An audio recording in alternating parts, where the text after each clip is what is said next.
Hey guys, tonight we journey back thousands of years to the banks of the Nile to a civilization known for pyramids, pharaohs and gods that watched your every move. But behind the gold masks and grand temples lies a much harsher reality.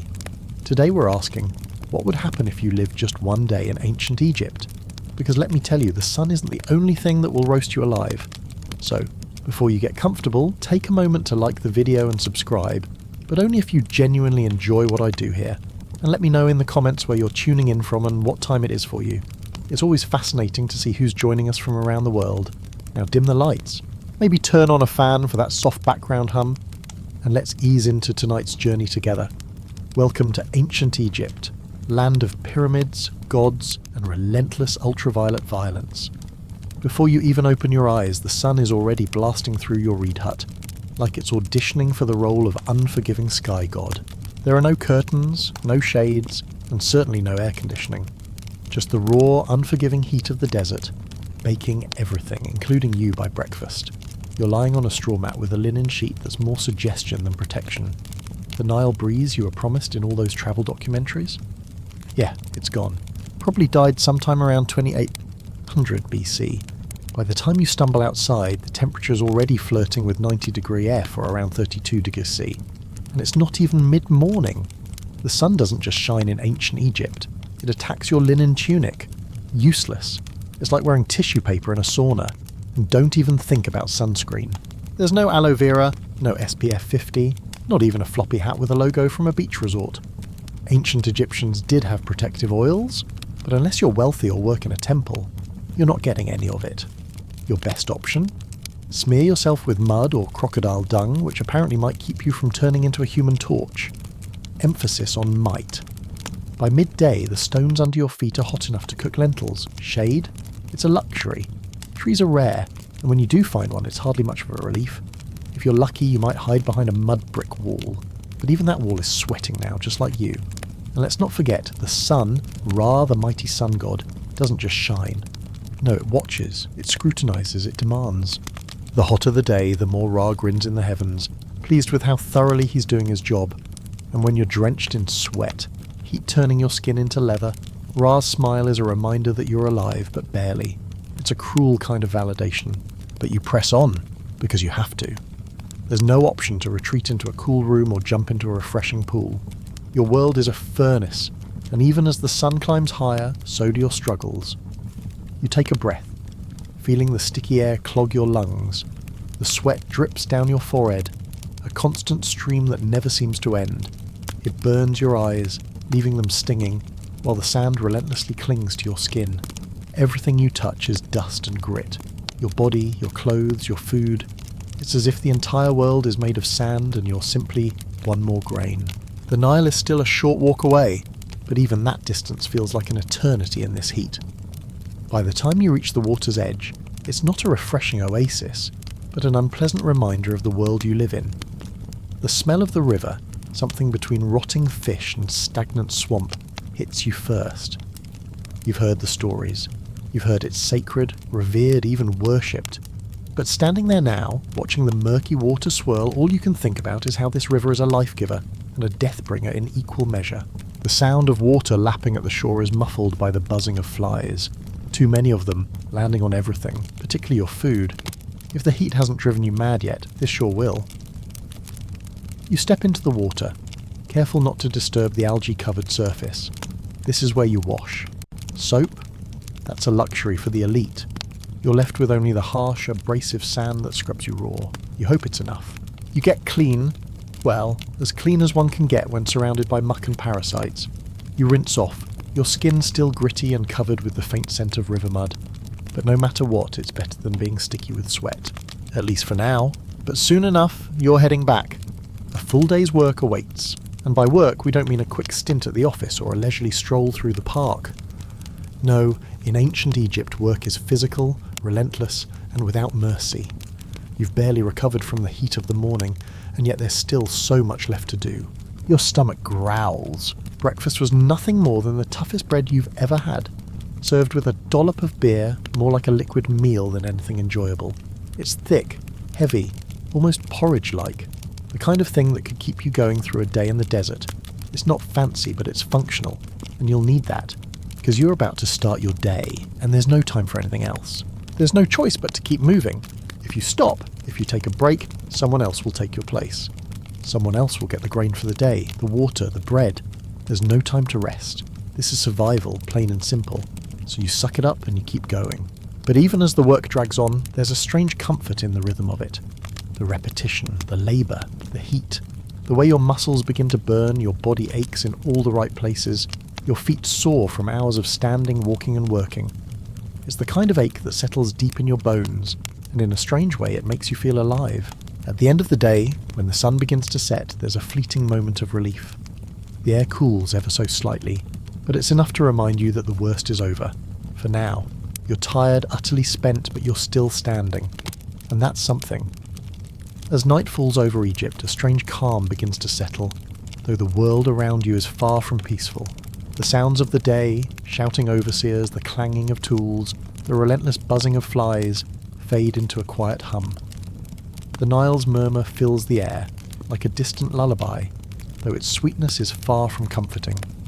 The same river that nourished Egypt also carried its share of filth, a reminder that even life here is tainted. You're back at your reed hut, the one you share with your family, tucked behind the walls of mud brick that are more symbolic than protective. The roof is low, the air still thick with heat, but at least now you're sheltered from the sun. You sit on your mat, already sore from the day's work, your legs aching, your skin still covered in a fine layer of dust. The evening breeze, if it can be called that, barely moves the air. It's a relief from the heat, but still too warm to offer true comfort. There's no air conditioning, no fans to cool you down, no soft pillows to rest your head. Instead, there's only the hard ground, your thin linen sheet that sticks to your sweat-slicked skin, and the faint scent of the Nile that lingers in the air even here. The world is alive with the sounds of the night, the croaking of frogs, the chirping of insects, and the occasional rustle of the wind through the dry grass. It's a sound that should be calming, but it's not. It's just another reminder of how little control you have in this land, how small you are in the grand scheme of things, and yet despite the discomfort, despite the sweat and the endless labour, you rest. You have to. Tomorrow it starts again. You'll rise before dawn, just as you have every day of your life, and you'll face the same unyielding sun, the same harsh conditions, the same unrelenting cycle of survival. There's no choice but to keep going, because in ancient Egypt to stop is to fall behind, and falling behind means you're out of the race altogether. But there's something strangely comforting about the routine. The gods may watch over you, but they also provide, albeit in their own strange and twisted way. Every grain of bread, every drop of beer, every stone you lift in the scorching heat, it's all part of a grand design. The work, the sweat, the dust, it's your offering to the gods, a payment for your place in this world, and a step toward the eternal life you've been promised. At least that's what you tell yourself as you drift off to sleep. The heat still clinging to your skin. The stars above seem so far away, but they're there, just out of reach. For tonight you'll rest, knowing that when the sun rises again you'll face another day, just as you always have. And in the quiet of the night, beneath the oppressive warmth and the ever-watchful gaze of the gods, you sleep. You sleep because you have to. You sleep because tomorrow it starts all over again. The night deepens, but sleep doesn't come easily. The straw mat beneath you feels as hard as the earth, and the faint rustling of the wind does little to cool your body. The heat lingers like a heavy blanket, making every breath feel thicker than the last. You can't help but think about the day ahead, even as you try to surrender to sleep. It's almost funny, really. The whole idea of rest. You know you'll wake early, before the sky even begins to hint at light, and you'll get up, heavy with exhaustion, but driven by necessity.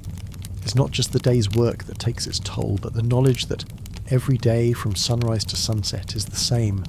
The same sun, the same sweat, the same hunger gnawing at your insides.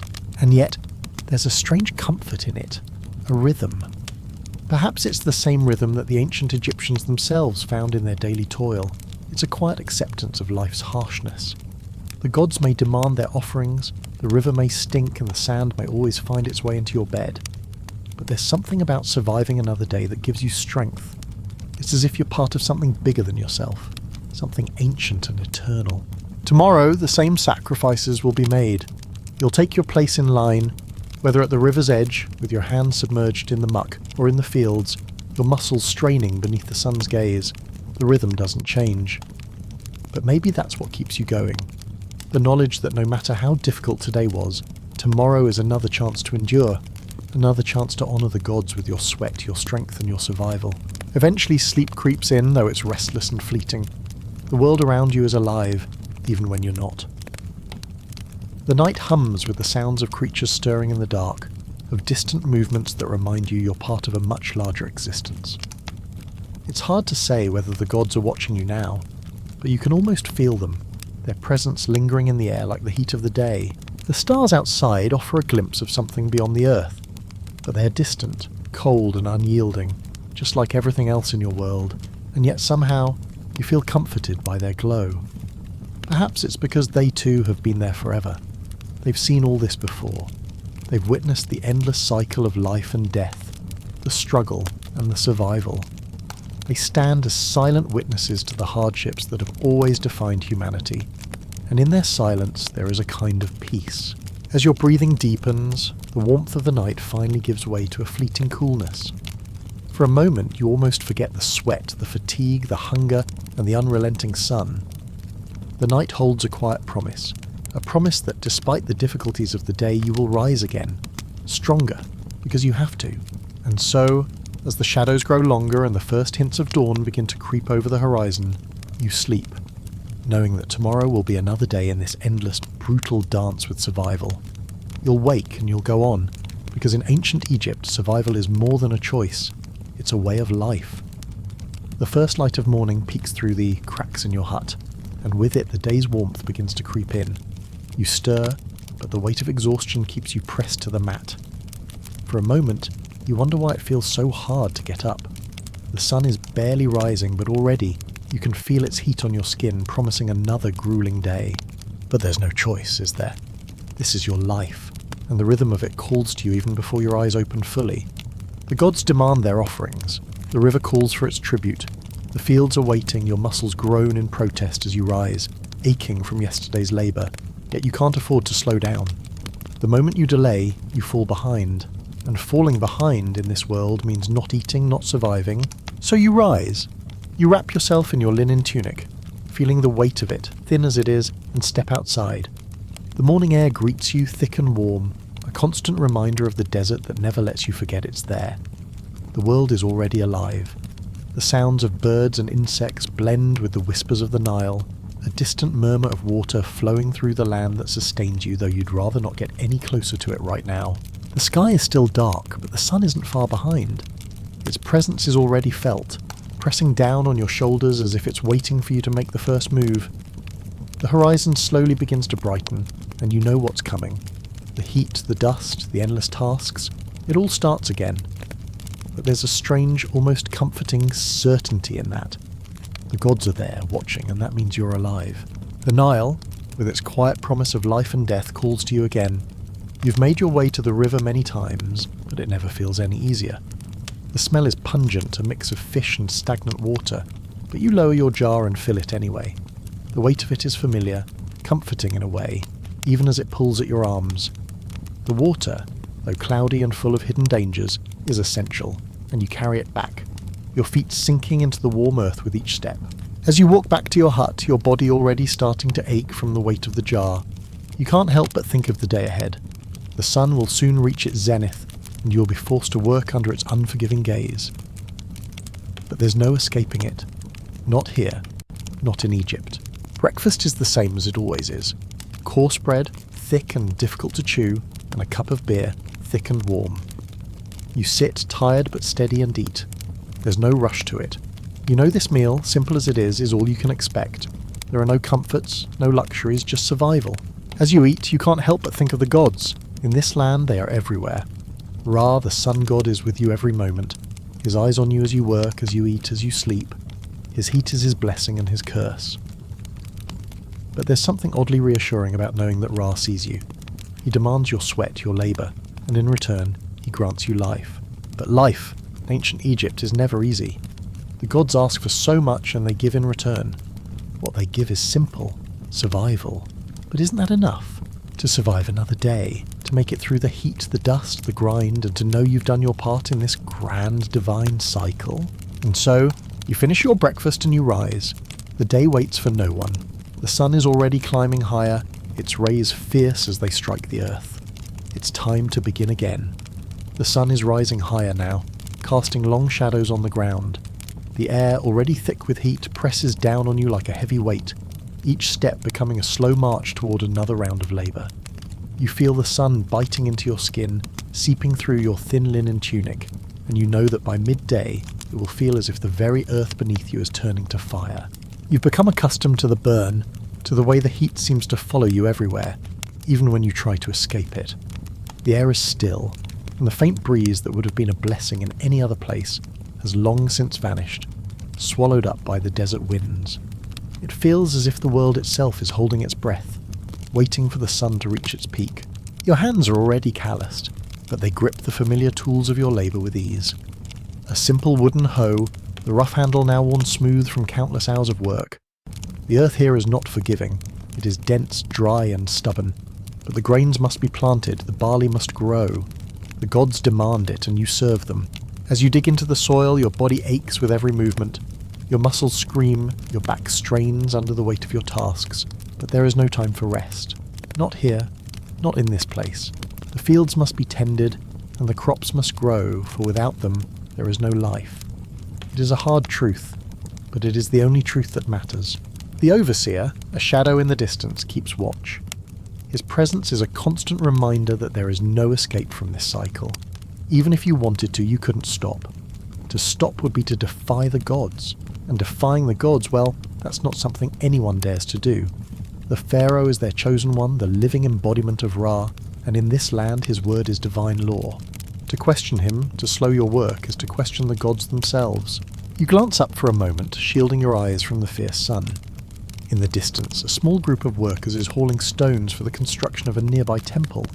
Their work is no less grueling than yours, and yet there's a certain reverence to it, a sense that what they do is sacred. The stones they lift will become part of something eternal, an offering to the gods, an expression of divine will. But for you, for the labourers in the fields, your work will be forgotten when the harvest is done and the crops are collected. But that's the way of the world here. The gods demand their offerings in the form of sweat and blood, and they reward you with life.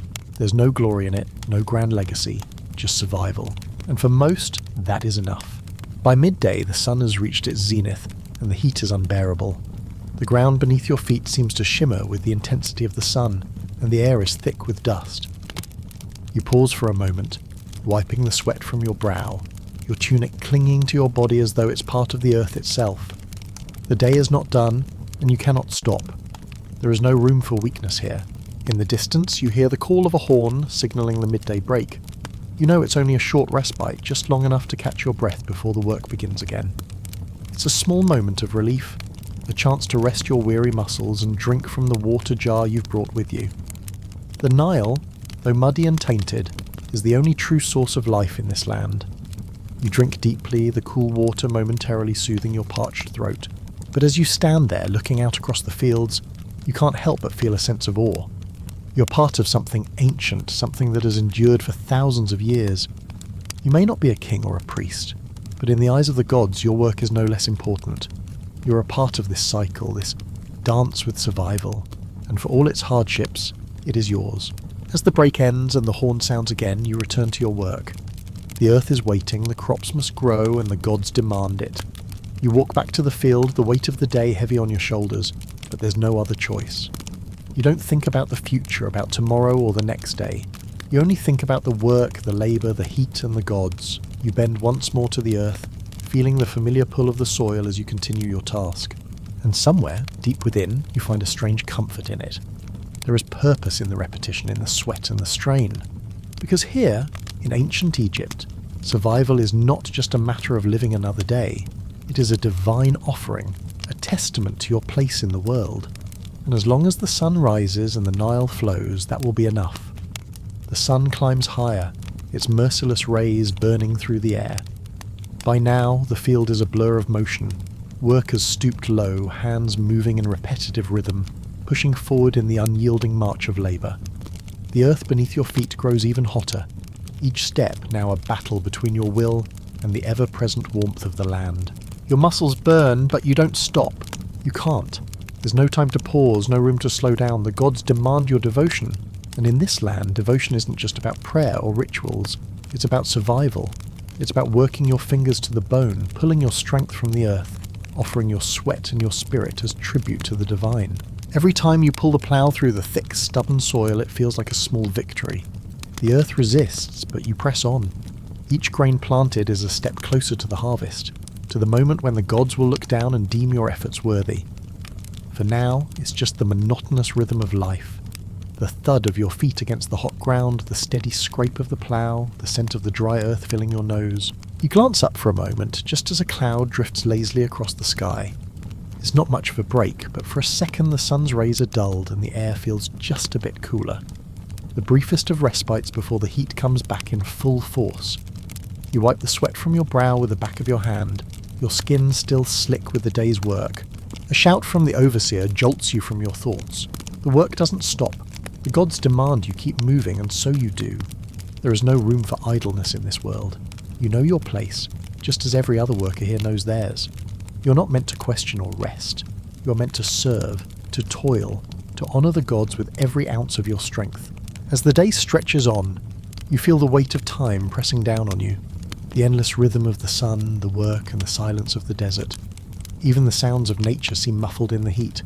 The only sound, the steady whisper of wind through the dried grass and the occasional call of a distant bird. And then, when the sun finally begins to dip below the horizon, casting the world in shades of gold and crimson, you feel the tension in your muscles slowly begin to fade. The heat is still there, but now it is softened by the cooling breeze. The day's labour is nearly over, and for a moment you allow yourself to breathe deeply, to acknowledge the ache in your bones. The work is done for now. You return to your humble hut, your feet dragging with weariness, the familiar weight of the water jar balanced on your shoulder. The evening sky is a deepening purple, and the stars are just beginning to twinkle above, though they are still far off, distant like the gods themselves.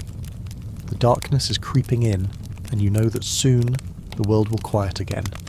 The noise of the day will fade into the stillness of the night. But there's no time to rest just yet. The evening meal awaits, and the ritual of family life must continue. The fire burns low, its flickering light casting shadows on the mud brick walls of your home. You sit with your family, the same familiar faces you've shared your life with, and for a moment there is peace. The bread is dry, the beer thick, but it fills you. It's enough to keep you going, at least until tomorrow. The gods, you know, are watching. Ra has set, but the night still belongs to the gods of the underworld, and their judgment is as constant as the rising of the sun. The ancient rituals, simple, enduring, dictate your life from the moment you wake to the moment you rest. There's a deep sense of connection, and knowing that the world is not just a place of survival, but a place of constant interaction between the divine and the mortal. You can almost hear the whispers of the gods on the breeze, their presence as palpable as the sand beneath your feet. The flickering light of the fire dances in time with the beating of your heart, as though the very flames are alive with the breath of the gods. In this moment, as you eat with your family, sharing stories of the day's labour, there is a quiet acknowledgement that this is your purpose. This is your place in the world. You're connected to something much larger than yourself, something that stretches across the vast expanse of the desert, through the river's winding path, up to the heavens and down into the earth. You are part of it, and that is enough. For a moment, you allow yourself to rest. The world outside is dark now, save for the distant stars that flicker, like the eyes of the gods themselves, ever watchful. The sound of the Nile flows softly in the distance, like the heartbeat of the land, steady and unchanging, and as sleep begins to pull you under, you surrender to it. The work will come again tomorrow, just as it always does. But for now, you sleep, knowing that in this land, in this life, survival is its own reward. The stillness of the night surrounds you now, but it doesn't bring the same relief it brings to others. For you, sleep is a brief escape from the ceaseless pull of duty, a momentary pause in the rhythm that rules your life. The fire's glow flickers faintly through the cracks in the mud brick walls, but the world outside seems far away. The Nile whispers softly in the distance, its currents a constant reminder that life continues, regardless of your rest. In the darkness, the stars are clearer than you could ever hope to see in the daylight. They seem to glimmer with secrets, with ancient knowledge that was passed down from the gods themselves. You try not to think too much about it, but the thought lingers. Are the gods watching? Are they pleased with the work you've done today? The sweat you've poured out into the soil, the stones you've carried, the crops you've planted? You wonder as the night deepens if it's enough. You wonder if it's ever enough. But that's not something you dwell on for long. Here, in ancient Egypt, there is no room for doubt. The gods will accept your offerings, your labour, your devotion, because that's all you can give. The rest, well, that's up to them. The balance of life, death, and everything in between isn't for you to control. And so, you close your eyes, the heavy weight of the day still lingering in your body. The darkness is deep, and as you drift off, you find comfort in the knowledge that tomorrow, when the sun rises again, you'll rise with it. The gods will look down, as they always do, and you will honour them with your work. The next morning, the sun's first light pierces through the cracks in the walls, signalling the end of another long night. You awaken, your body sore but ready. The stillness of the night is gone, replaced with the sounds of the day, cows lowing in the distance, the soft rustle of the dry grass in the breeze, the occasional creak of the reed walls of your hut. The air is warm already, the heat of the desert creeping in like a slow tide. The land is still quiet, as if it too is waking up, stretching its limbs beneath the weight of the sun. You feel it too, the weight of the world pushing down on you, urging you to rise, to move, to work. There's no choice but to obey. You rise from your mat, stretching your stiff limbs, and take a deep breath of the warm, dry air. For a moment the world feels still, as if the gods are holding their breath, waiting for you to begin your day. You know what's coming. The fields will need tending. The crops won't plant themselves. The overseer will be there just as he always is, watching, waiting. The sun will rise higher, and you will sweat under its gaze, just as you always do. But even as the weight of the day presses on you, there's a strange, quiet peace in it. The gods have given you this moment, this breath, and that is enough. You walk outside, feeling the heat of the earth beneath your feet, the sand clinging to your skin like a constant companion. The Nile, once a distant memory, calls to you again. You'll drink from it, bathe in it, use it to sustain you, just as you have for countless generations. As you walk toward the river, you look up at the sky, the first rays of sunlight creeping over the horizon, painting the world in golden hues. The gods are there, above you, watching. You can almost feel their gaze, their presence, in every breath you take. The land, the river, the sky, they all belong to them, and you are just one small part of this vast eternal dance. The work will come again. It always does. The gods will require their offerings, the Nile will provide, and you will labour beneath the sun, just as your ancestors did before you. And when the day is done, when you rest again, the stars will return, silent and distant, as they always do. You'll sleep beneath their watchful gaze, and when the sun rises once more, you will rise with it. But for now, you're here. You're alive. You're part of the cycle, part of the land, part of something much larger than yourself. And in this quiet moment, as the world slowly awakens around you, there is peace. For in ancient Egypt, there is always work, always survival, always devotion. But there is also the divine rhythm of life, the beat of the gods that moves through everything, and for that, you're grateful. As the first light of dawn touches the horizon, the air is filled with the warm embrace of the new day.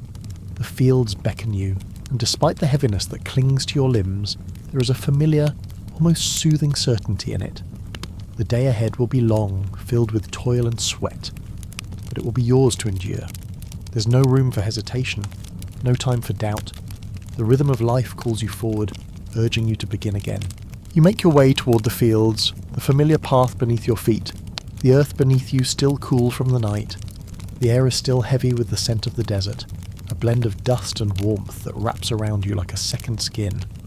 The Nile, that lifeblood of Egypt, shimmers in the distance, a constant reminder of both the fertility and the dangers of this land. You can almost feel the pulse of the water as it snakes its way through the valley, carrying life with it, even as it swells with hidden perils. You stop for a moment, the weight of the water jar in your hands, and gaze out across the land. The sun is now fully awake, its rays pushing through the haze of early morning mist, touching the earth with the promise of another sweltering day. The earth is already warming beneath your feet, and you know that the labour ahead will be gruelling, the sun's heat unforgiving. But still you stand for a moment longer. letting the stillness of the morning seep into your bones. The wind stirs, a brief respite, but it's gone as quickly as it came. There's no time for much more than this. A quick breath, a glance at the horizon, and then you continue on. The day is waiting, and the gods will be watching. The rhythm begins again, as steady as the Nile's flow, as unyielding as the earth beneath your feet. Each step you take in the field is a prayer. Each grain of barley you plant is an offering to Ra. The heat is already rising, and soon the sweat will pour from your brow. But there is no room for discomfort, no time to complain. The labour must continue. As you work, you can feel the presence of the gods. Their gaze is always there, constant and unwavering. Ra, who rides the sun across the sky, watches over you with his all-seeing eyes. The overseer's voice, a sharp reminder of the divine authority that governs this land, echoes across the field. His commands are not just commands, they are divine will, and to defy them is to defy the gods themselves. The land seems to hum with the weight of their presence, as if the earth itself is alive with the gods' breath. You can feel it in the way the soil shifts beneath your fingers, in the way the sun beats down on your back, in the way the wind, though brief, stirs the air. Everything is connected, woven together by the eternal force of the gods. They are in the land, in the water, in the air, and through your labour, you are part of them. The hours stretch on, the sun climbing higher, its heat pressing down upon you, but still the work continues. The fields must be tended, the crops must grow, and the gods must be honoured. The overseer moves among the workers, his sharp eyes watching for any sign of weakness, any hint of hesitation. There is no time for mistakes, no room for failure. Not here, not in this place. The rhythm of the day continues. The plough digs into the earth. The grains are scattered one by one, the seeds of tomorrow's harvest. The sun moves across the sky, and with each passing hour you can feel the weight of the day bearing down on you. But still, you push forward. You don't stop. You can't stop. The midday break comes, but it is brief. The heat is unbearable, the air thick with dust, but the work must continue. You drink from the water jar, the cool liquid offering a fleeting moment of relief. The shadows stretch long across the ground, but they do little to ease the oppressive heat. You wipe the sweat from your brow and return to the task at hand. As the sun begins to dip lower in the sky, the heat finally starts to recede. The air feels a bit cooler, but the day is far from over. The work continues, each task as necessary as the last, each moment as fleeting as the one before. You know that when the day ends, there will be no rest, only the quiet of the night, a brief reprieve before the cycle starts again. You reach the end of the day, your muscles sore, your body covered in dust and sweat, but you've made it. The labour is done, for now.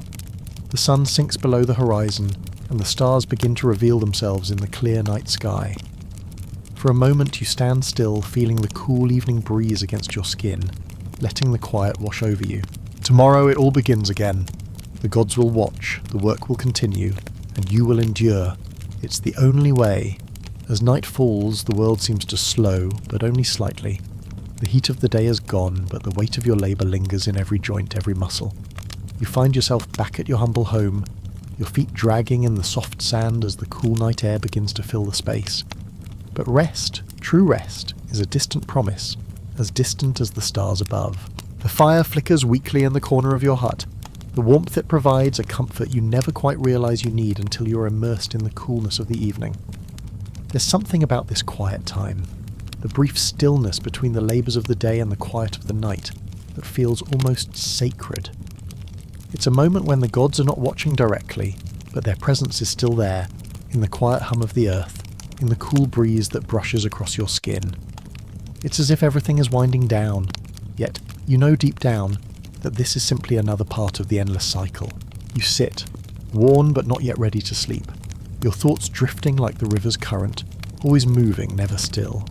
The gods of the night, Anubis, Osiris and the others, have begun to take their watch. They're quiet, unseen, but their influence is felt in the air. You can almost hear their whispers, soft like the breeze, telling you that tomorrow will be another day to survive, to honour them, to continue the rhythm. For a moment you look up at the stars. They are far away, distant points of light in a vast, endless sky. The same stars that have watched over the land for eons. They've seen all of it, every day of toil, every moment of exhaustion, every fleeting prayer. They have witnessed the rise and fall of dynasties, the birth and death of kings, and yet here you are, in your small hut, in your humble place in the grand scheme of things. And still the gods see you, they see your labour, they see your dedication, they are watching. The evening meal, simple as it is, doesn't offer much comfort, but it's sustenance. A few pieces of bread, the same thick beer, and maybe some dried fruit if you're fortunate. You chew slowly, every bite an effort, but you eat because you must. There's no choice in this life but to move forward, to continue the work that has been laid out for you. To stop would mean falling behind, and that's a risk you can't afford. Not here, not in Egypt.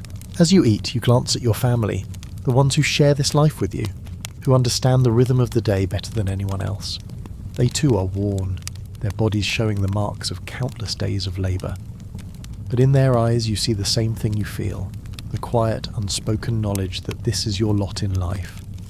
You're here to serve, to toil, to honour the gods, and in return they will grant you life. The exchange is simple, yet profound. It is the essence of survival. Once the meal is finished, there's little left to do but rest. Your mat awaits, the familiar scratch of the straw and the simple linen sheet. You lie down, your body heavy with exhaustion, but your mind still awake, still buzzing with the rhythm of the day. As you close your eyes, you know the sun will rise again, and the cycle will begin anew. Sleep comes slowly, not because you're restless, but because the day has taken everything from you. Your body aches, but it's a familiar ache, the kind that comes from a life lived fully, if not comfortably. It is a reminder of what you have endured and what you will endure again tomorrow. In the distance, the sound of the Nile continues to flow. The gods are watching even now, their presence like a heartbeat in the land. The stars overhead are the eyes of Ra, the silent watchers of the night. You drift off to sleep beneath their gaze, knowing that tomorrow the gods will once again test your strength, your devotion, and your will to survive. The night deepens, and the world outside is shrouded in silence. The stars above, though distant and cold, seem to pulse with a quiet energy, as though they too are waiting. The fire crackles softly in the corner of your home, casting flickering shadows on the walls. The soft rustle of reeds from the Nile is the only sound that breaks the silence, a reminder of the life-giving river that flows just beyond the village. The sleep that overtakes you is not restful, not in the way the wealthy might know it. It is a heavy, bone-deep exhaustion that pulls you under, lulling you into a state of half-waking. You can feel the weight of the earth pressing on you, the same weight that has always been there from the moment you were born, the weight of survival, the weight of duty, the weight of the gods watching over you. You wake with the dawn, as you always do, before the sun has even made its appearance. The world outside is still dark, the air cool and damp from the remnants of the night. The first rays of light have not yet touched the earth, but you know it will come soon. You can already feel the heat that is waiting to rise. It will be another long day. You stretch, your body stiff from the labour of yesterday. But there's no time to dwell on the aches. You roll up your mat, fold your simple linen sheet and make your way outside. The world is beginning to stir, the quiet hum of the day just starting to rise.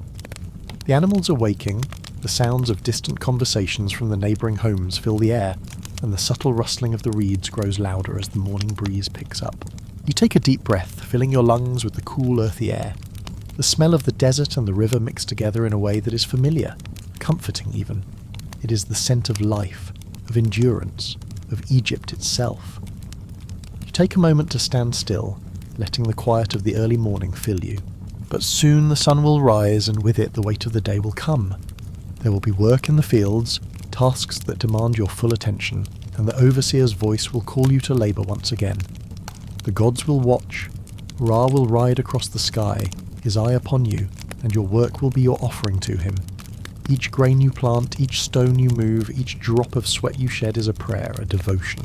As you begin your walk toward the fields, the heat of the day already creeping up behind you, you notice something. The river, though still and silent, seems to pulse with a quiet strength.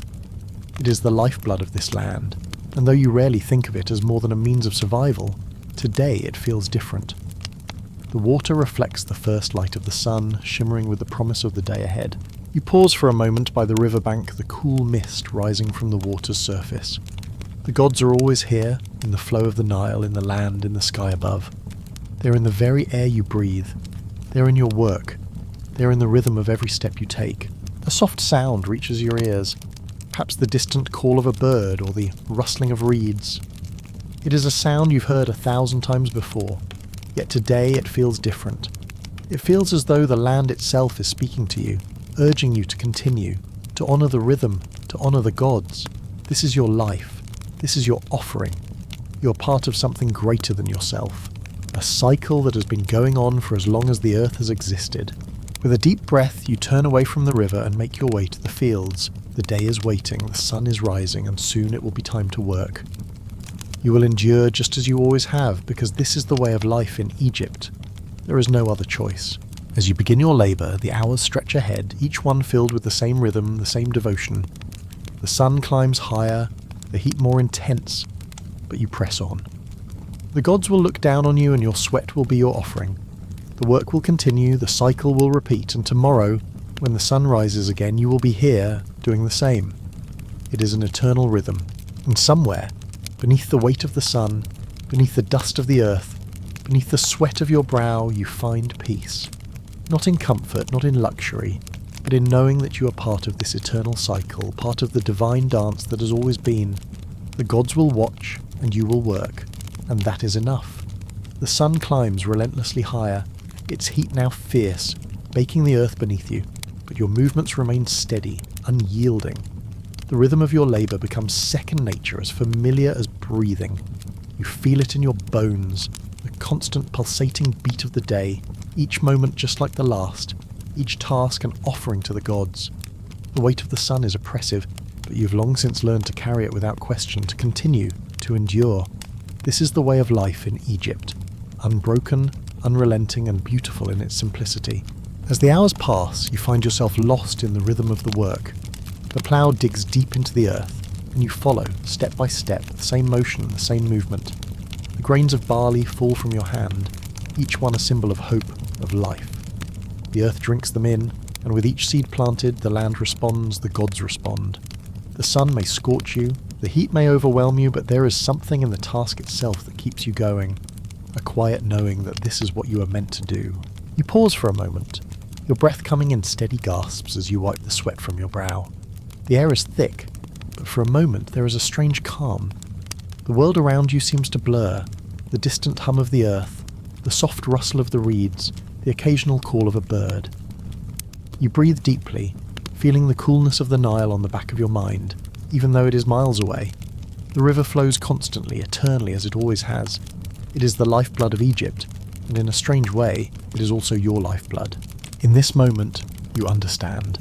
The gods have given you this task. They have given you this land, this work, this life. It is not for you to question why. You may never know if your labour pleases Ra or if your efforts are enough for Osiris, but it does not matter. The work itself is the offering.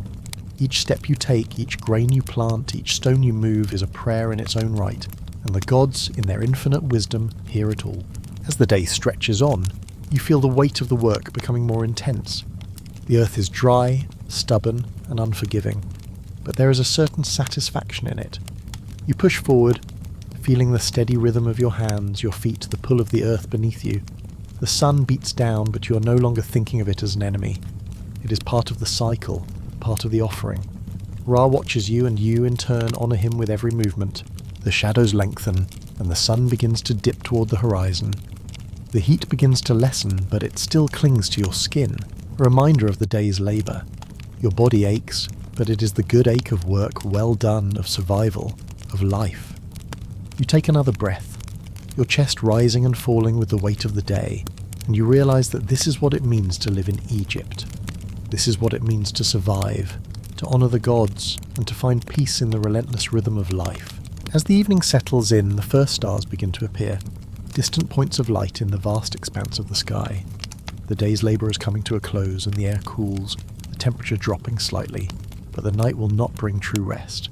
The gods will continue their watch. Even now, as the world around you quiets, you can feel their gaze. They're always with you in the land, in the air, in the very earth beneath your feet. The evening meal is humble, as it always is. A simple meal of bread, perhaps a bit of dried fish or fruit, and the thick, warm beer that sustains you through the day's work. It is not much, but it is enough. You sit with your family, sharing the quiet of the evening, the sounds of the world outside slowly fading. The fire in the corner of the hut flickers softly, casting shadows on the walls. The night is peaceful, and for a brief moment the weight of the day seems to lift. But even as you rest, your thoughts are still with the work, still with the gods. Tomorrow the sun will rise again, and you will rise with it. The gods will look down upon you, and you will honour them with your labour. The rhythm will continue, the cycle will repeat, and you will endure. And in that endurance there is peace. It is the peace of knowing your place in the grand cycle, of knowing that your work, your survival, is part of something eternal. It is not the comfort of ease or luxury, but the quiet fulfillment of duty, the satisfaction of doing what is required, what is expected. And that, in the end, is enough. You lay down, your body sore but your heart at ease. The stars above seem to glow a little brighter tonight. Their soft light a reminder that even in the darkest hours the gods are watching. You close your eyes, knowing that the cycle will continue, and you will be there, as you always are, to meet it. As the night deepens, the world around you falls into a heavy, almost sacred silence. The stars shine brighter now, filling the sky with their cold, distant light. You lie beneath them, the cool night air bringing a gentle relief from the weight of the day. The world seems endless in this moment, stretching out before you in every direction, like a vast, infinite cycle that has always been. You breathe deeply, letting the calm of the night wash over you. The fire flickers in the corner of your home, casting soft, wavering shadows that dance across the mud brick walls. The faint smell of earth and fire fills the air, mingling with the scent of the cool night. For a moment, everything feels still, still enough to reflect. It's strange, isn't it? The stillness of the night is never truly empty. Even as you rest, the gods are present, watching. You can feel them in the rustle of the wind through the reeds, in the soft murmur of the Nile as it flows beside your village, in the ever-present light of the stars. The gods are in everything, beneath your feet, in the soil, in the water, and in the very air you breathe. Their gaze is constant. You're never alone in this life. Even in sleep they are there, guiding you through the long night. Your mind drifts, as it often does before sleep takes you fully. You think of the work to come, of the ploughing and planting that await with the rising of the sun. Tomorrow will bring more of the same, but that doesn't disturb you. It is simply the way of things. The gods have laid this path before you, and it is your duty to walk it step by step, day by day. To do your work well, to offer your labour, your sweat, your devotion, is to honour them, to live in balance with the divine. And that's all there is. Balance. Life in ancient Egypt is not about comfort, not about ease. It is about finding peace within the cycle, within the rhythm of the world. It is about giving what you can to the gods, without complaint, without hesitation. It is the understanding that your labour is sacred, that through your efforts the world continues, the land thrives, and the gods are pleased. Tomorrow you will rise with the sun, and the world will begin again. You will walk through the day with the same purpose, the same devotion. And though the work is endless, the cycle never ceases. There is something deeply reassuring in it. The gods are with you. They guide your hand as you plough the fields. They watch as you carry water from the Nile. They are present as you knead the bread for the evening meal. Every small act is an offering, every moment a chance to honour them. The warmth of the fire beside you offers comfort, but it is not just the heat that soothes. It is the knowledge that you're part of something greater than yourself, part of a divine order that has existed for centuries and will continue long after you're gone. The gods watch over this land, over its people, and as long as you give of yourself, they will provide.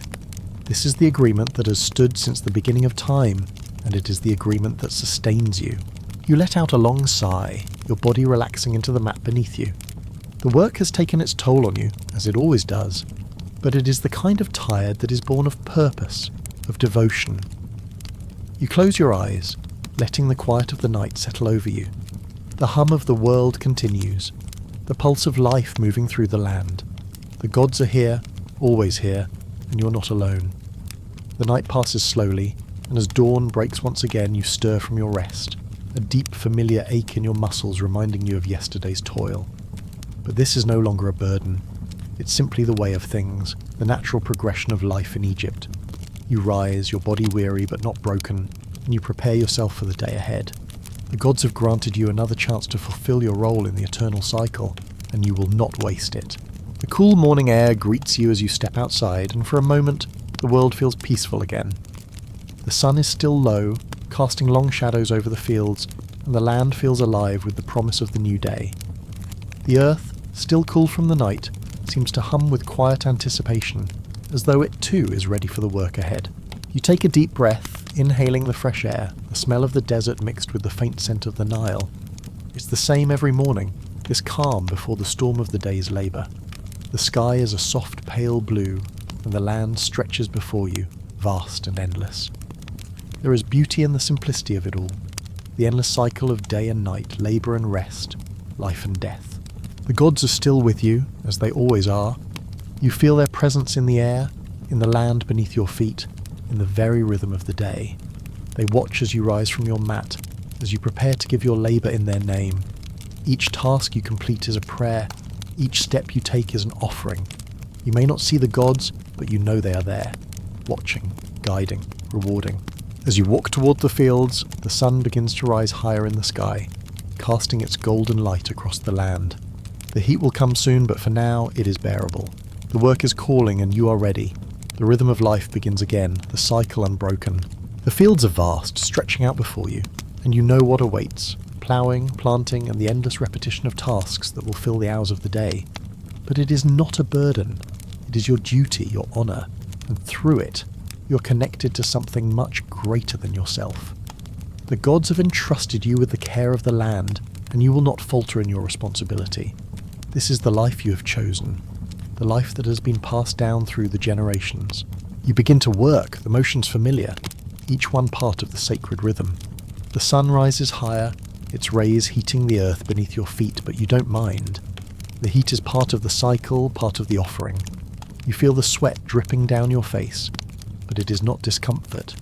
It is a reminder that you are alive, that you are part of the divine order. Each drop of sweat, each ache in your muscles is an offering to the gods. As the day stretches on, you move through your tasks, each one flowing into the next. The rhythm never stops, and neither do you. The land calls for your labour, and you give it willingly. There is no room for hesitation, no room for doubt. The gods have given you this life, and you will honour them by fulfilling your role, just as your ancestors did before you. By midday, the heat has become nearly unbearable, but you press on. The overseer's voice echoes across the field, urging everyone to continue.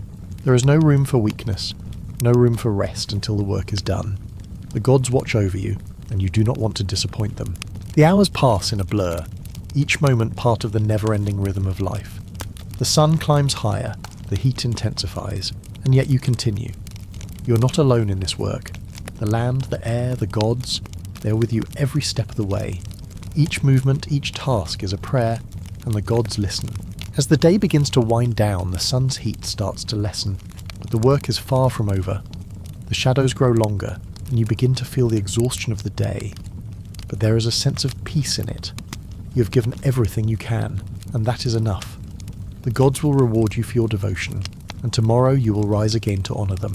As the evening sets in, you return to your home, your body sore but fulfilled. The night is cool, and you take a moment to rest. The gods are still watching, still present, even in the quiet of the evening. They will watch over your sleep just as they have watched over your work. The cycle is complete for today, but it will begin again with the rise of the sun. You close your eyes, knowing that the gods will guide you once more, that the rhythm of life will continue, and you will be there to meet it. Tomorrow you will rise with the sun, and the cycle will begin again, and in that, there is peace. As the stars begin to fade and the first rays of sunlight edge across the horizon, you feel the familiar pull of another day, another cycle. The moment between night and day is brief, a fleeting transition, but in this stillness you catch your breath, for even this moment is sacred. The coolness of the morning air is a soft balm against the heat that is sure to come. The birds begin to stir, their calls joining the faint murmur of the Nile's flow, and slowly the land around you wakes. The fire inside your home smoulders with a soft reddish glow, its embers reminding you of the work yet to come. You rise, your muscles stiff from the previous day's efforts, but you're no stranger to this weariness. It is a quiet reminder that you are alive, that you are part of this great endless rhythm. The cycle of labour, of offering, of honour, has existed since time immemorial, and you are simply one of the many who walk this path. You step outside, the soft morning breeze tugging at your linen tunic, the coolness of the air still lingering from the night. You can hear the soft whisper of the reeds by the Nile, the sound of the land stretching, waking with the first light. The soil beneath your bare feet is cool, damp with the remnants of the night, and the sky above is still painted in soft shades of purple and gold as the sun slowly rises, casting its first golden rays across the land. In this moment, you pause. You know what's ahead, the same labour, the same rhythm, but there is something about this stillness before the storm of the day that feels different. It is a moment when the gods too seem to pause, as though they too are taking in the new day. The divine presence is so close, so palpable, that you feel it in your bones, in your every breath. It is as if the gods themselves are stretching with the land, rising with the sun, ready to witness your labour once more. The day's work will be relentless. The sun will rise higher and the heat will grow unbearable, but this too is part of the offering. You have been given this day, this moment, this life, and in return you give your labour. It is simple, yes, but it is profound. Each step you take, each stroke of the plough, each grain of barley you plant is an act of devotion. You do not do this for yourself alone. You do it for the gods, for Ra, for Osiris, for the land that sustains you, for the future of your people. You begin your walk toward the fields, the world slowly coming to life around you. The first hint of warmth touches your face as the sun's rays climb higher, casting long shadows across the earth. The land is still cool from the night, but that will not last long. The heat will rise, the sun will beat down upon you, and the work will demand everything from you. But that is the way of life in Egypt. Unyielding, relentless, yet filled with purpose. The fields stretch before you, vast and endless, a testament to the gods' favour. The soil is rich, fed by the Nile's waters, the lifeblood of Egypt. But even here, in the fertility of the land, there is no rest. The work is constant. The ploughing, the planting, the tending of the crops, it is a cycle that does not end. But there is peace in this labour. It is a peace that comes from knowing you are part of something greater than yourself. You're not just tending to the earth. You're honouring the gods, keeping the divine order intact. You reach the fields and begin your work. The plough digs into the soil and the rhythm begins again. The sweat begins to bead on your forehead, but it does not bother you. It is the sun's blessing, the earth's reminder that this labour is sacred. The overseer's voice rings out across the field, urging you on, but you do not need to be told. You know what is expected of you. You know your role in this eternal cycle. The hours pass slowly, each one stretching on beneath the scorching sun. The heat presses down on you, the air thick and heavy, but you continue. There is no time for rest, no time for hesitation. The sun climbs higher, and with it the work intensifies.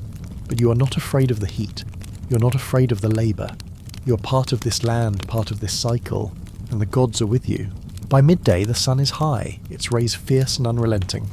The earth beneath your feet is hot, the stones beneath the plough burning as if they are coals.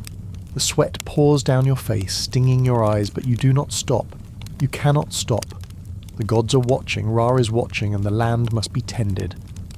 The rhythm of the day continues, as it always does, the unbroken cycle of labour and devotion. The hours stretch on, each one marked by the steady pull of the plough, the rise of the sun, and the relentless demands of the earth. The work is gruelling, but it is not without meaning. Every task, every motion is a prayer. Each grain you plant, each stone you move is a tribute to the gods. You're not simply surviving.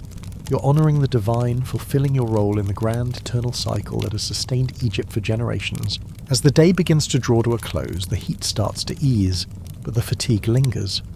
The sun begins its descent, and the coolness of the evening promises a brief respite, but the work is not yet done.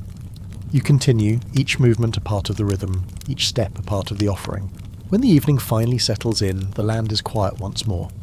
The sun dips beneath the horizon, and the stars begin to appear, their cold light twinkling in the vast sky. The fire inside your home flickers softly, casting warm shadows across the walls.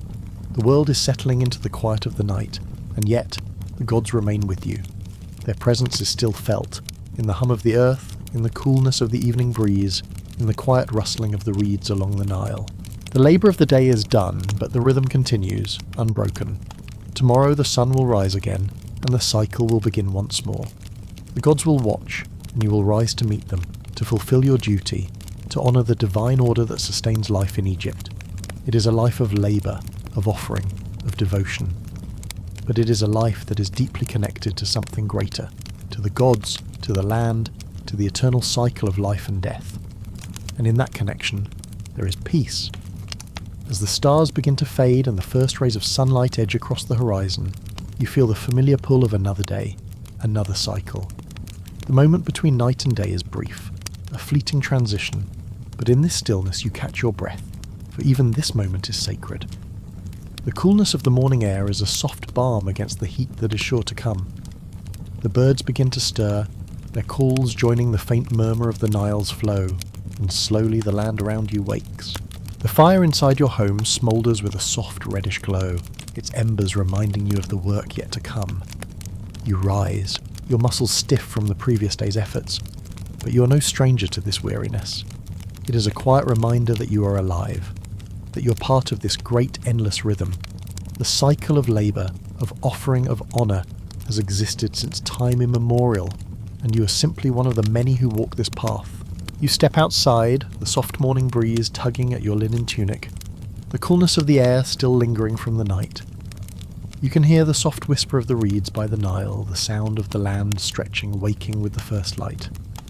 The soil beneath your bare feet is cool, damp with the remnants of the night, and the sky above is still painted in soft shades of purple and gold as the sun slowly rises, casting its first golden rays across the land. In this moment, you pause. You know what's ahead, the same labour, the same rhythm, but there is something about this stillness before the storm of the day that feels different.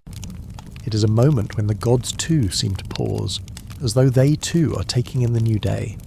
The divine presence is so close, so palpable that you feel it in your bones, in your every breath. It is as if the gods themselves are stretching with the land, rising with the sun, ready to witness your labour once more. The day's work will be relentless. The sun will rise higher, and the heat will grow unbearable, but this too is part of the offering. You have been given this day, this moment, this life, and in return you give your labour. It is simple, yes, but it is profound. Each step you take, each stroke of the plough, each grain of barley you plant is an act of devotion. You do not do this for yourself alone. You do it for the gods, for Ra, for Osiris, for the land that sustains you, for the future of your people. You begin your walk toward the fields, the world slowly coming to life around you. The first hint of warmth touches your face as the sun's rays climb higher, casting long shadows across the earth. The land is still cool from the night, but that will not last long. The heat will rise, the sun will beat down upon you, and the work will demand everything from you. But that is the way of life in Egypt, unyielding, relentless, yet filled with purpose. The fields stretch before you, vast and endless, a testament to the gods' favour. The soil is rich, fed by the Nile's waters, the lifeblood of Egypt. But even here, in the fertility of the land, there is no rest. The work is constant. The ploughing, the planting, the tending of the crops, it is a cycle that does not end. But there is peace in this labour. It is a peace that comes from knowing you are part of something greater than yourself. You're not just tending to the earth, you're honouring the gods, keeping the divine order intact. You reach the fields and begin your work. The plough digs into the soil and the rhythm begins again. The sweat begins to bead on your forehead, but it does not bother you. It is the sun's blessing, the earth's reminder that this labour is sacred. The overseer's voice rings out across the field, urging you on, but you do not need to be told. You know what is expected of you. You know your role in this eternal cycle. The hours pass slowly, each one stretching on beneath the scorching sun. The heat presses down on you, the air thick and heavy, but you continue. There is no time for rest, no time for hesitation. The sun climbs higher, and with it the work intensifies. But you are not afraid of the heat. You are not afraid of the labour. You are part of this land, part of this cycle, and the gods are with you. By midday the sun is high, its rays fierce and unrelenting. The earth beneath your feet is hot, the stones beneath the plough burning as if they are coals. The sweat pours down your face, stinging your eyes, but you do not stop. You cannot stop. The gods are watching, Ra is watching, and the land must be tended. The rhythm of the day continues, as it always does, the unbroken cycle of labour and devotion. The hours stretch on, each one marked by the steady pull of the plough, the rise of the sun, and the relentless demands of the earth. The work is gruelling, but it is not without meaning. Every task, every motion is a prayer. Each grain you plant, each stone you move is a tribute to the gods. You're not simply surviving. You're honouring the divine, fulfilling your role in the grand, eternal cycle that has sustained Egypt for generations. As the day begins to draw to a close, the heat starts to ease, but the fatigue lingers. The sun begins its descent, and the coolness of the evening promises a brief respite, but the work is not yet done. You continue, each movement a part of the rhythm, each step a part of the offering. When the evening finally settles in, the land is quiet once more. The sun dips beneath the horizon, and the stars begin to appear, their cold light twinkling in the vast sky. The fire inside your home flickers softly, casting warm shadows across the walls. The world is settling into the quiet of the night, and yet the gods remain with you. Their presence is still felt, in the hum of the earth, in the coolness of the evening breeze, in the quiet rustling of the reeds along the Nile. The labour of the day is done, but the rhythm continues, unbroken. Tomorrow the sun will rise again, and the cycle will begin once more. The gods will watch, and you will rise to meet them, to fulfil your duty, to honour the divine order that sustains life in Egypt. It is a life of labour, of offering, of devotion. But it is a life that is deeply connected to something greater, to the gods, to the land, to the eternal cycle of life and death. And in that connection, there is peace. As you lay beneath the sky, the vastness of the world seems to press in on you from every side, yet it's not overwhelming. It is a quiet, infinite embrace, one that reminds you that everything is connected, that everything moves according to the will of the gods, who govern the seasons, the days, the rhythms of life itself. Even in the stillness of the night there is no separation. The divine is here, close, wrapped around you in the cool air and the soft rustle of the reeds by the river. You close your eyes, but sleep does not come easily. The thoughts of the day drift in and out of your mind, the labour, the sweat, the steady rhythm of your hands moving across the soil. You're part of this land, and as you rest, the earth beneath you seems to pulse with life. The gods watch over you, and their eyes are not filled with judgment or anger, but with a deep, infinite love. Their presence, though ever watchful, is a comfort. They guide you, keep you, and in turn, you offer them your labour. Your body, though weary from the day's work, is not tired in the way it would be if you were a traveller on a distant road. The weariness is not something to escape. It is the natural result of living in harmony with the gods. It is a sign of fulfilment, of purpose. Your work today has been an offering, a prayer spoken through action, not words, and tomorrow you will rise again to give the same. This is the rhythm of life, one that has been established since the beginning of time, when the first gods and mortals stood side by side on this fertile land, bound by the laws of the earth and the heavens. As the hours pass, sleep finally comes to you, not as a deep, oblivious escape, but as a quiet surrender. Your body rests, but your soul remains awake, aware of the presence of the gods that linger in the air, in the land, in your very breath. Even in sleep you are not alone. The gods are with you, keeping watch, guarding you as you rest for the work to come. In the silence of the night, the world outside seems to shrink, narrowing down to the space around you. The fire has long since died, leaving only the faintest embers that glow softly in the darkness. The stars overhead are cold, distant, but beautiful, silent witnesses to your dreams. The Nile flows beside you, its waters a soft murmur, a lullaby for the weary. The land sleeps too, its cycles paused for the moment but never broken. When the first light of dawn begins to filter through the cracks in the mud brick walls, you stir. The air is cool, and the stillness of the night is already beginning to fade, replaced by the hum of the new day. You rise slowly, feeling the weight of the morning upon you. The sun will soon be up, bringing with it the heat, the labour, the work. But before it comes, there is a moment, just a fleeting moment, when you're suspended between the worlds. The night, with its peace and quiet, still holds you for a moment, and the promise of the day ahead has not yet arrived to claim you. You stretch, your muscles aching but not in pain. The land, the gods, the earth, these are the things that shape you, and even in your rest, you're connected to them. You know that your labour is not a burden but a sacred duty, a divine privilege. To work the land, to offer your efforts, is to fulfil your purpose in the grand scheme of things. The gods do not demand sacrifice in the way you might think. Their presence is not something to fear, it is something to embrace. Theirs is a love that runs deeper than the river itself. A love that sustains everything, from the smallest grain of sand to the tallest pyramid. As you step outside, the first rays of light catch your skin. The warmth begins to seep into your bones, and you know that the day has come.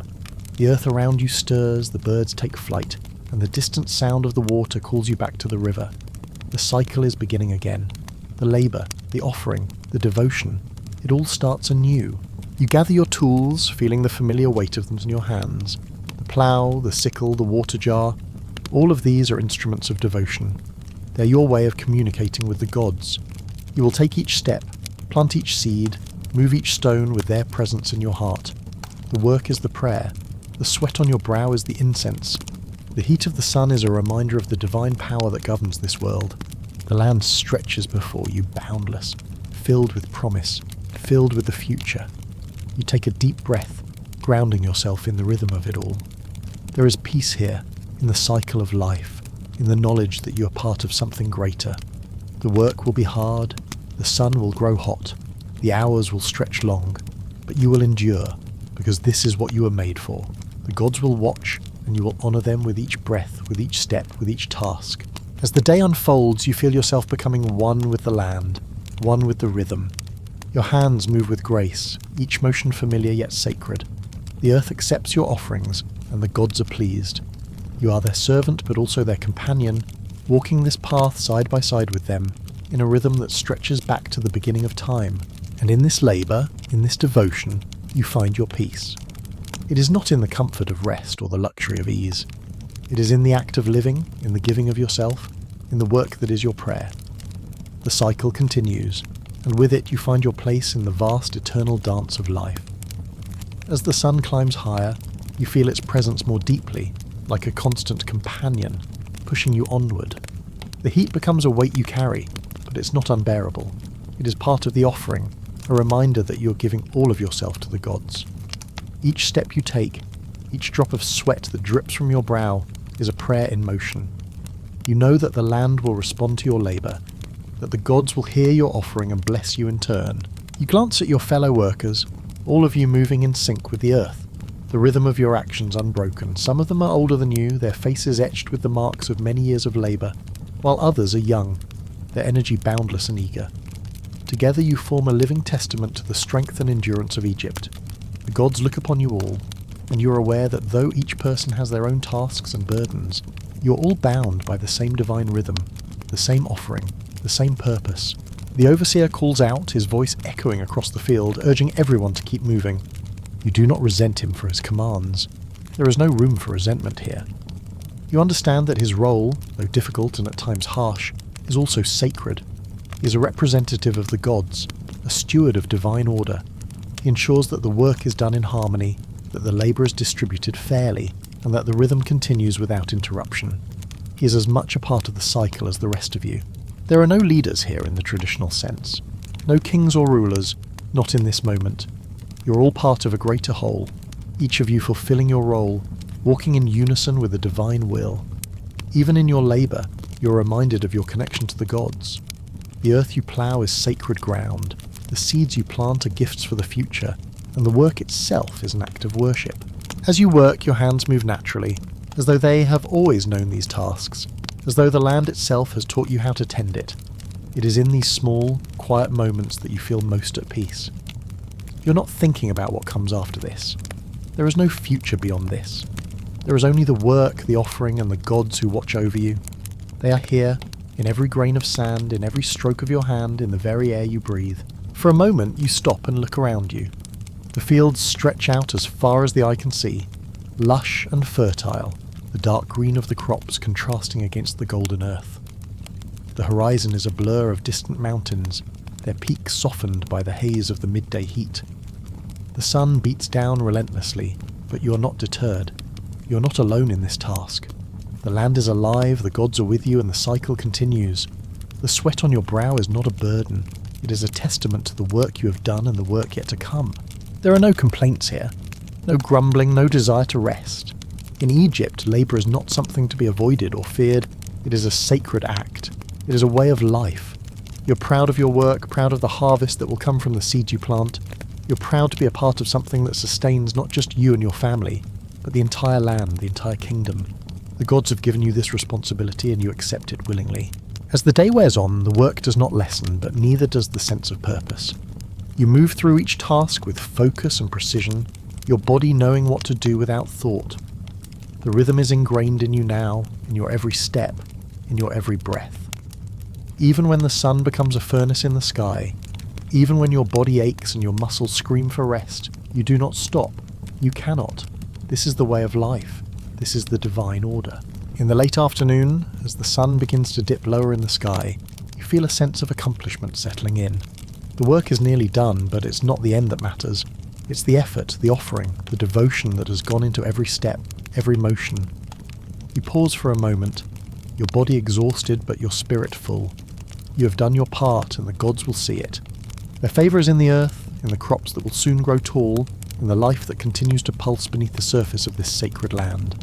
The overseer gives a final command, and the work begins to wind down. You and the others return to the edge of the field, the sun casting long golden shadows behind you.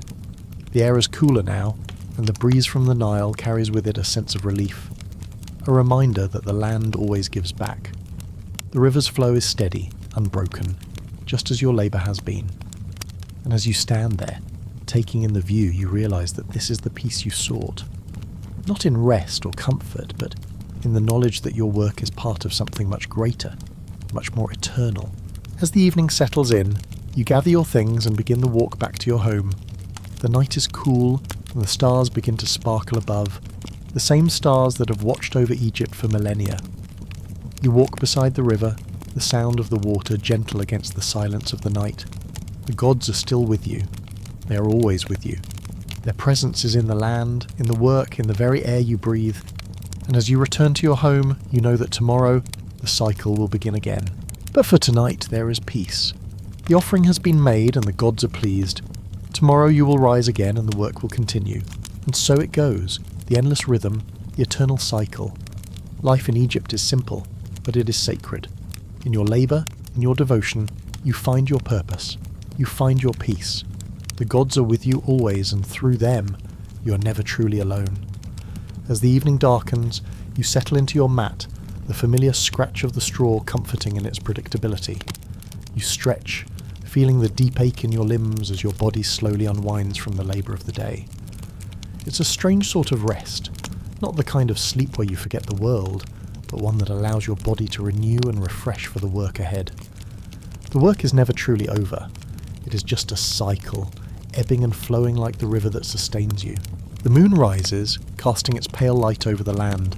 The stars twinkle above, distant and cold, yet somehow close. They have witnessed the labour of countless generations before you. The same stars that guided your ancestors across the desert. The same stars that were watched by pharaohs and commoners alike. The gods too are always present, watching the land, guiding the people, ensuring the rhythm of life flows unbroken. You reflect on the gods' eternal gaze. There is a sense of quiet in their watchfulness, a strength in their presence. They do not demand your worship in grand gestures or elaborate rituals. Instead, they ask for something far simpler, a life lived in rhythm with the earth, a life of labour and love, devotion and humility. Your work is your offering, your prayer. Through every movement, you fulfill your part in the divine order. You're not just a labourer, but a conduit for the God's will, a part of the great cycle of life. The silence of the night settles around you, is not the silence of emptiness, but the quiet of a land full of life, just resting, waiting for the new day to awaken. It's the silence of the earth, still vibrant and full of energy beneath the surface. The gods, in their wisdom, have woven this rhythm into the very fabric of the land. You're part of that rhythm. Your heart beats in time with the pulse of the earth. Your labour flows with the currents of the Nile. As you close your eyes, sleep begins to wash over you. But even in sleep, the presence of the gods remains, like a warm blanket enveloping you. The soft murmur of the Nile, the rustling of the reeds, the occasional call of a bird, All of these sounds blend together into a lullaby, one that has existed for as long as Egypt itself. The gods never sleep, you know. They're always awake, always watching, always guiding, and in that, there is peace. Not the peace of escape, but the peace that comes from understanding your place in the grand order of things. You're not just a small part of this world, you're a necessary part of it. The gods need you. They need your labour, your devotion, your offering, and in return they give you life. They give you purpose. They give you peace. As you drift deeper into sleep, you dream of the Nile. In your dream, you walk along its banks, the cool water lapping gently at your feet. The reeds sway in the breeze, the land stretching before you in endless beauty. The gods walk beside you, unseen but felt. Their presence is a constant companion, a quiet guide, reminding you of your role in the eternal rhythm of life. You're one with the land, one with the water, one with the gods. You wake before dawn as the first light of day breaks over the horizon. The sky is still dark, but the promise of a new day is already in the air. You stretch, feeling the familiar pull of the sun, ready to rise again, ready to begin the work. The gods are already awake, their presence in the air, in the land, in the water, ready to guide you once more, and you will rise as you always do to meet them. You rise from your mat and step outside. The coolness of the morning air is refreshing, a brief respite before the heat of the day. The land is still, the world quiet, but there is a certain energy in the air, a sense of anticipation. The gods are watching, and today, like every other day, you will fulfill your role. The work will be hard, but it will be sacred, and in that sacredness there is peace. The sun rises higher, and with it the heat. The work begins again, the endless cycle of labour and devotion, of life and death, of offering and receiving. The land stretches before you, vast and full of promise. The gods walk with you as you move, as you toil, as you labour. Your hands grip the plough, the sickle, the tools that will shape the land, that will shape your future. And as you work, you offer up your prayers, silent, unspoken, but understood. The gods are with you. You are not alone. By midday, the sun beats down hard. The air is thick with heat, the land shimmering in the intense light. Sweat pours from your brow, but you do not stop. This is not punishment. This is not a burden. This is life. This is devotion. The gods do not demand your sweat. They ask for your heart, your loyalty, your offering, and you give it freely. As the day begins to wind down, the sun sinking lower in the sky, you feel a sense of accomplishment. The work is not yet finished, but it never truly is. There is always more to be done, but today you have given your offering. The gods will reward you. The harvest will come. The land will thrive. You have fulfilled your part. As the evening settles in, you begin the walk back to your home. The cool breeze from the Nile greets you, and the sound of the water is soothing like a gentle song. The land is still, but alive with the memory of the day's labour. The gods are with you, still watching, still guiding. When you reach your home, the fire is already lit. The warmth of the flames is a comfort, a reminder of the sacredness of your work. The night is upon you, but it is not a time for rest alone. It is a time for reflection. The gods are still with you, even in the quiet of the night. They are there, in the fire, in the land, in the very air you breathe. And as you sit beside the fire, the knowledge that the cycle will continue tomorrow brings peace. You're part of this world, part of the divine order. You're never truly alone.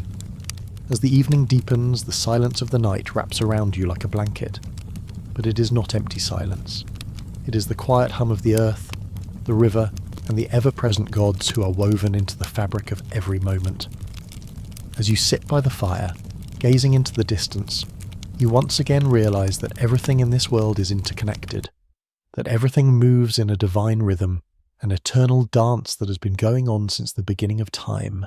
This feeling, the sense of harmony with the universe, with the gods, is something only those who live and work on this land can truly understand. The simple tasks, caring for the land, harvesting, building monumental tombs, are not just about survival. They're about maintaining balance between man and the divine. What the average Egyptian might consider mundane labour is in fact a sacred act, a continuous offering to the gods. But not everyone understands the sacredness behind this labour. For those in the lower classes, work is merely about survival.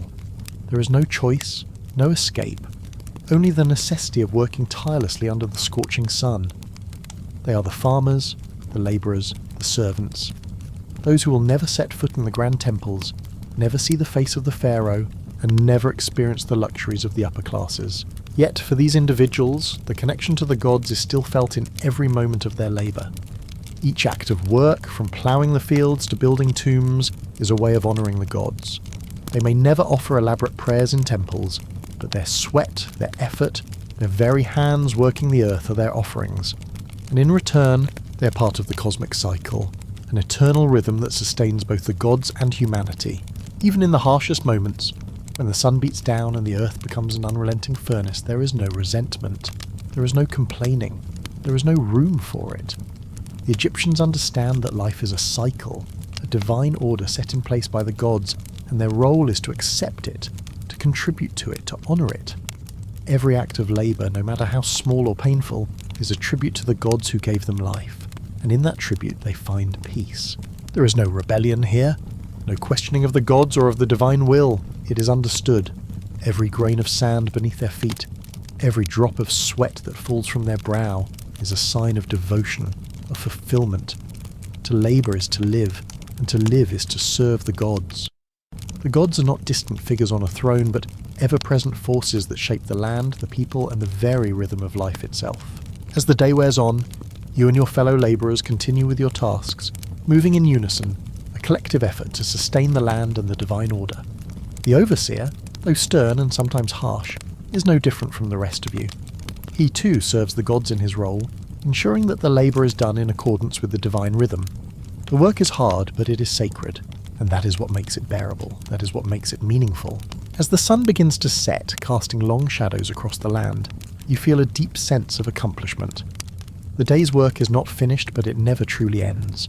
There is always more to be done, but today you have done your part. The gods will see it, the earth will respond, the harvest will come, and you will continue in the rhythm, in the dance that has been set in motion for thousands of years. As you return home, the first stars begin to twinkle above. The cool breeze from the Nile brushes against your skin, and the sound of the water is soothing. The gods are still with you, watching, guiding, as they have always done. They're in the air, in the earth, in every breath you take, and as you sit beside the fire, you know that tomorrow the cycle will begin again. The work will continue, the gods will watch, and you will offer your labour once more. The morning sun casts a warm glow over the land, and you wake to the sound of the Nile gently lapping against the banks. The day is starting, but already the heat is creeping in, threatening to overpower the stillness of dawn. You stretch your limbs, feeling the weight of yesterday's labour in your bones, but you don't mind. In ancient Egypt, the work is not just physical, it is spiritual. Each task you perform, no matter how small, is an offering to the gods. As you step outside, the vast, golden landscape greets you. The fields, though dry under the harsh sun, are full of life. You walk barefoot on the dusty earth, feeling its heat seep into your feet, reminding you of the land's constant energy. It's as if the very soil pulses with the heartbeat of Egypt, as if the gods themselves are watching over you, ensuring that every step you take is part of a divine plan. The work begins. You join your fellow labourers, farmers, builders, priests, all united in the same rhythm. The overseer, a man with sunburned skin and tired eyes, calls out orders, but his voice is not harsh. He too is part of the cycle. He is not above you. He is with you.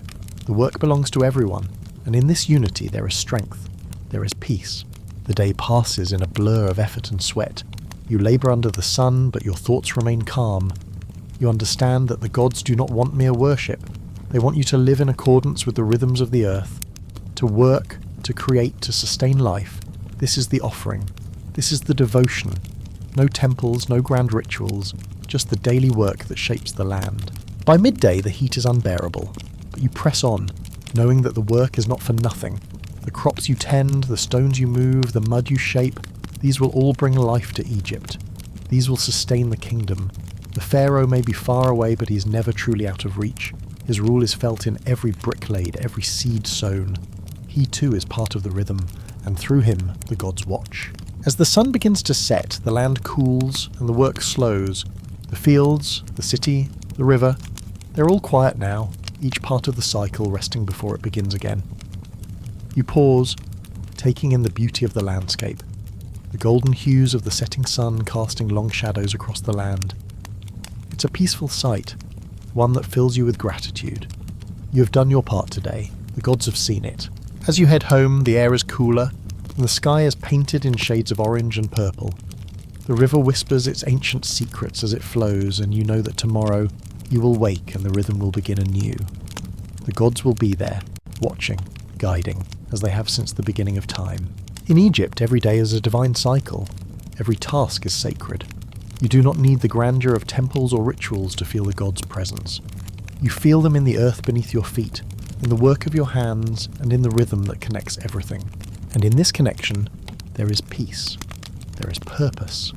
The gods do not ask for much, only that you live in harmony with the land and offer your labour as devotion. In return, they give you life. They give you meaning. They give you a place in the eternal cycle. As night falls, the stars begin to glitter across the vast Egyptian sky. The gods watch from above, their presence as constant and unyielding as the land itself. There is something calming about the night, a sense of completion that fills you as you sit by the fire. The day has passed, and with it the fruits of your labour. You may not see it yet, but the seeds you've planted today will sprout in time, and with that thought, you feel a quiet satisfaction settle in your chest. The fire flickers in front of you, its warmth a contrast to the cool night air. It is a moment of peace, something rare and cherished. Here, by the Nile, you are reminded of the fragile beauty of life. The gods have provided, the land has responded, and you, a small part of it all, have done your duty. You have lived today, and that is enough. Tomorrow the work will begin again. You will rise with the sun, step outside, and feel the earth beneath your feet. The cycle will repeat, but for now there is no urgency, no rush. Just the calm of the present moment, where you and the land and the gods exist in harmony. This rhythm is life. The work, the devotion, the sweat, it's all part of something bigger, something eternal. In your quiet moments, you reflect on the simplicity of it all. The gods are not distant beings, unreachable and untouchable. They're woven into the very fabric of the world around you. In the grain of the soil, in the flow of the river, in the warmth of the sun, they are present. They are with you always. And you know that tomorrow, just as the sun rises and the Nile flows, you will be part of it all again. Your labour will continue, and with it, the offering you make to the gods. It is a sacred cycle, one that has been carried out for centuries and will carry on for centuries to come. In this, you find a deep sense of peace. Your place is here. Your purpose is clear. You are part of the land, part of the gods, part of the eternal rhythm. As you drift off to sleep, the stars above seem to shine brighter. They are the eyes of the gods, watching over you, keeping you safe in their gaze. You're not alone. You're never alone. You're a thread in the tapestry of Egypt, a small but vital part of something ancient and enduring. Tomorrow you will rise with the sun, and once again you will work. And once again you will offer your labour as devotion, as thanks for the life you have been given. The gods will watch, the gods will guide, and you, in your simple labour, will be a part of something eternal. As you wake, the first light of dawn spills across the land, painting the sky in hues of pink and orange. The coolness of the morning air brushes against your skin, offering a brief reprieve before the relentless heat of the day. The world is still quiet, but the promise of the sun's rise fills the air with a sense of anticipation. Another day, another opportunity to honour the gods through your work, through your devotion.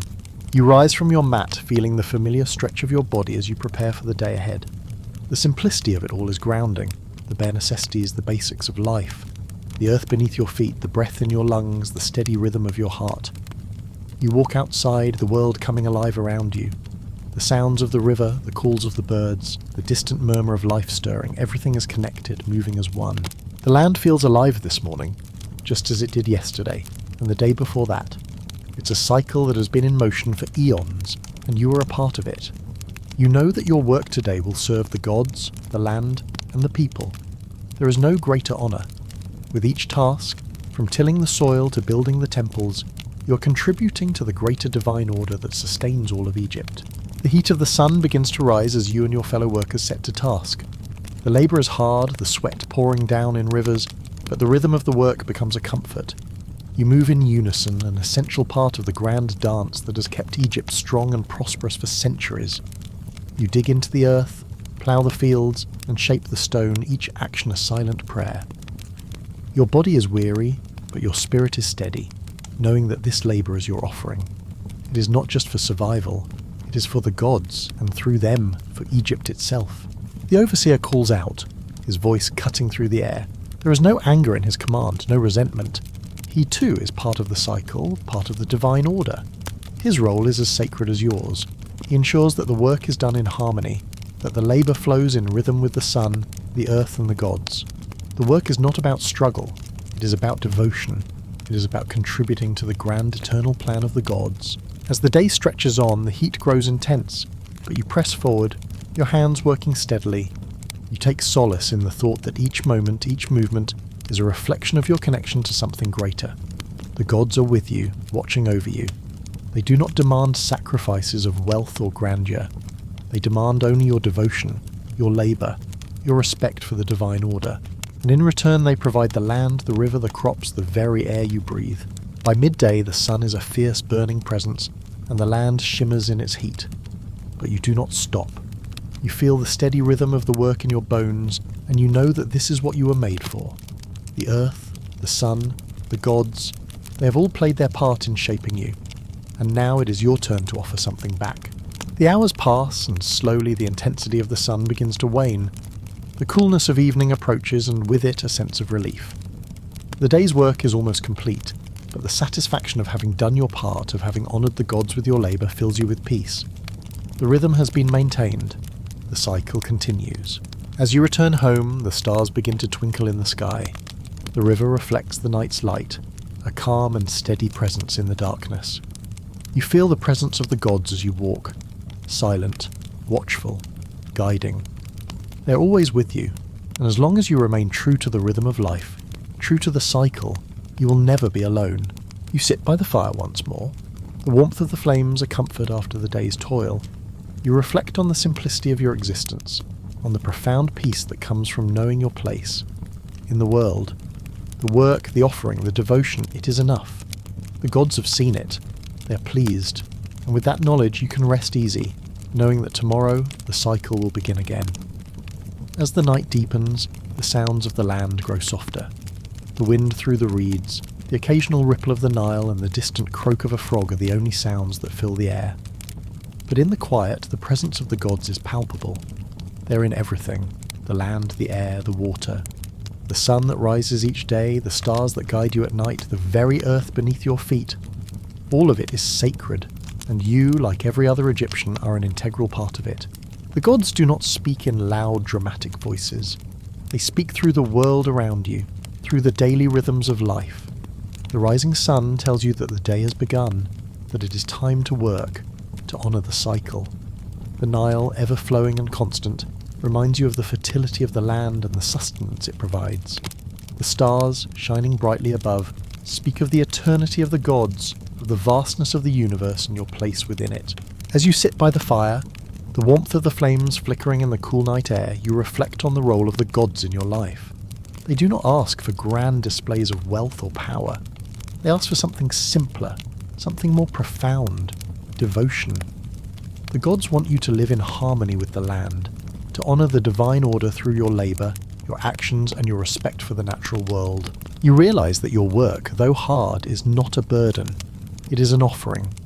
Every time you tend to the fields, every stone you move, every brick you lay, you are offering something sacred to the gods. It is a humble offering, but it is an offering nonetheless. The gods are present in every act of labour. They are in the sweat that beads on your brow, in the soil that your hands touch, in the sweat that drips from your brow. You do not need wealth or power to please them. You simply need to give your work, your effort, your heart. And as you look up at the stars, you realise that the gods are pleased. They're watching, guiding, ensuring that the eternal cycle continues. You are a part of that cycle, just as the land is, just as the river is, just as the sky is. Together, you all form an intricate web of life that sustains Egypt. As the night deepens, sleep begins to settle over you. But it is not the deep, empty sleep of rest. It is the restful sleep of a day well lived, of a purpose fulfilled. You close your eyes, knowing that tomorrow the cycle will continue. The gods will watch, the earth will respond, and you, once again, will offer your labour as tribute. In the soft glow of the evening, as the last rays of sunlight sink beneath the horizon, a deep sense of peace settles over the land. The heat of the day, though still lingering in the earth, begins to retreat. The breeze from the Nile flows gently, a cooling balm that carries with it the scent of reeds and earth. The world seems to pause in this sacred twilight hour. It is a time for reflection, a time to acknowledge the work done and the work yet to come. For you, as for all Egyptians, this is not merely the end of a day, but the conclusion of a small chapter in the great unbroken story of life. As the cycle of the day draws to a close, another cycle, this one eternal, continues on. The gods watch over the land, and their influence is felt in every grain of sand, every ripple in the Nile, and every breeze that stirs the reeds. You sit by the fire, its flames dancing with the same rhythmic pattern that has been passed down through the ages. The fire, like the sun, is both a symbol and a tool, an element that sustains life, just as the work you do each day sustains Egypt. The gods do not require lavish offerings, no grand sacrifices. They only ask for your labour, for your devotion to the cycle. Each stone you carry, each seed you plant, each brick you lay as an offering. Through these simple acts you honour the gods and the land that nourishes you. This is a profound understanding shared by all who walk the land of Egypt. The gods are not distant beings. They are part of everything. The soil beneath your feet, the sky above, the river that winds through the land, bringing life and sustaining it. They are in the work you do, the labour you offer, and in the sweat that drips from your brow as you toil under the blazing sun. Each task, no matter how small, contributes to the divine order, to the balance of the world, and that in itself is sacred.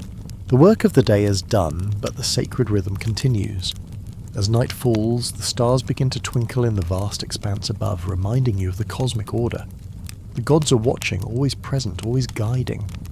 And in that quiet moment, you feel their presence, not as a distant, abstract force, but as something real and tangible.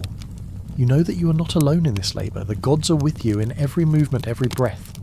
They walk with you as you work, and they guide you through the rhythm of the day. As you lie on your mat, the sounds of the world around you seem to lull you into a gentle sleep. The Nile's waters, still flowing beneath the stars, are a lullaby that has soothed generations before you. In the quiet of the night, the weight of the day lifts from your body, but the sense of purpose lingers. Your labour, your offering has been accepted. You have played your part in the eternal cycle. The morning light will come again soon, and with it the promise of another day, a day of work, of devotion, of offering. You will rise just as the sun rises and continue your labour. The cycle will repeat, and in that repetition you will find peace. The work you do is never ending, but it is never in vain. Each day brings you closer to the divine order, closer to the gods. And as long as you continue to work in harmony with the land, with the river, and with the gods, you will always have a place in the eternal rhythm of life.